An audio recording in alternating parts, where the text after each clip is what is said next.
আসসালামু আলাইকুম। আমি ডক্টর জান্নাতুল ফেরদৌস বলছি। আশা করি সবাই ভালো আছেন, সুস্থ আছেন।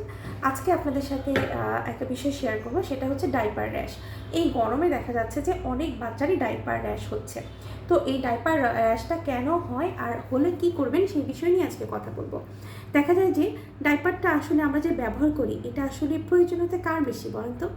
এটা কিন্তু আসলে আমাদের দরকারের আমরা কিন্তু ব্যবহার করি আমাদের সুবিধার জন্য। এটা কিন্তু বাচ্চাদের কোনো সুবিধার জন্য ব্যবহার করা হয় না। ঠিক আছে, আমরা বাচ্চাকে বাইরে নিয়ে যাই তখন ব্যবহার করি, সেটা ঠিক আছে। তবে আমার মতে বাইরে যাওয়ার সময় পরান ঠিক আছে, রাতে পরান ঠিক আছে, বাট সারাদিন যদি পসিবল হয় তাহলে ডাইপার ছাড়া রাখাই সব থেকে ভালো। ঠিক আছে, আর একটা ডাইপার লং টাইম পরিয়ে রাখবেন না, 4 থেকে 5 ঘন্টার বেশি কখনোই পরিয়ে রাখা উচিত না। যদিও লেখা থাকে যে একটা ডাইপার অনেকক্ষণ পরানো যায়, বাট বাচ্চাদের ক্ষেত্রে কিন্তু 4 থেকে 5 ঘন্টায় এনাফ। এরপর ডাইপার চেঞ্জ করে ফেলতে হবে।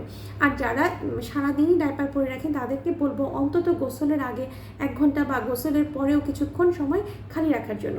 অনেকে আরেকটা ভুল করেন যে ডাইপার পরানোর আগে ট্যালকম পাউডার ব্যবহার করেন, সেটা পায়খানার রাস্তায় বা কাছাকাছি ব্যবহার করেন, দুই পাশেও ব্যবহার করে দেন পায়ের দুই চিপাতে। এটা কিন্তু খুবই ভুল।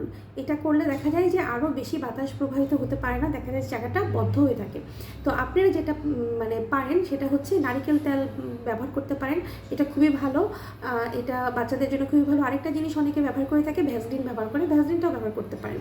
তো এতে বাচ্চার স্কিনটা নরম থাকে, সফট থাকে। তো আপনারা এটা ইউজ করতে পারেন। আরেকটা ব্যাপার যেটা বলবো, যদি র্যাশ হয়েই যায় তাহলে আপনারা ডি র্যাশ বা softy cream, SOFTI softy cream, এই দুইটার যে কোনো একটা ব্যবহার করতে পারেন।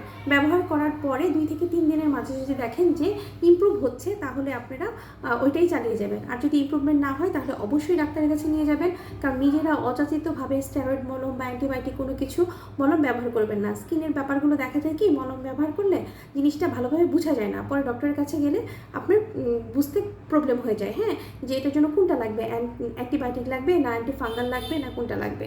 তো যদি 3 দিনে দেখেন যে ডি র্যাশ বা সফটি ক্রিম লাগিয়ে ভালো হয়ে গিয়েছে তাহলে তো ওকে ভালো, খুবই ভালো। আর যদি ভালো না হয় তাহলে অবশ্যই ডাক্তারের পরামর্শ নিয়ে দেন ওষুধ লাগাবেন।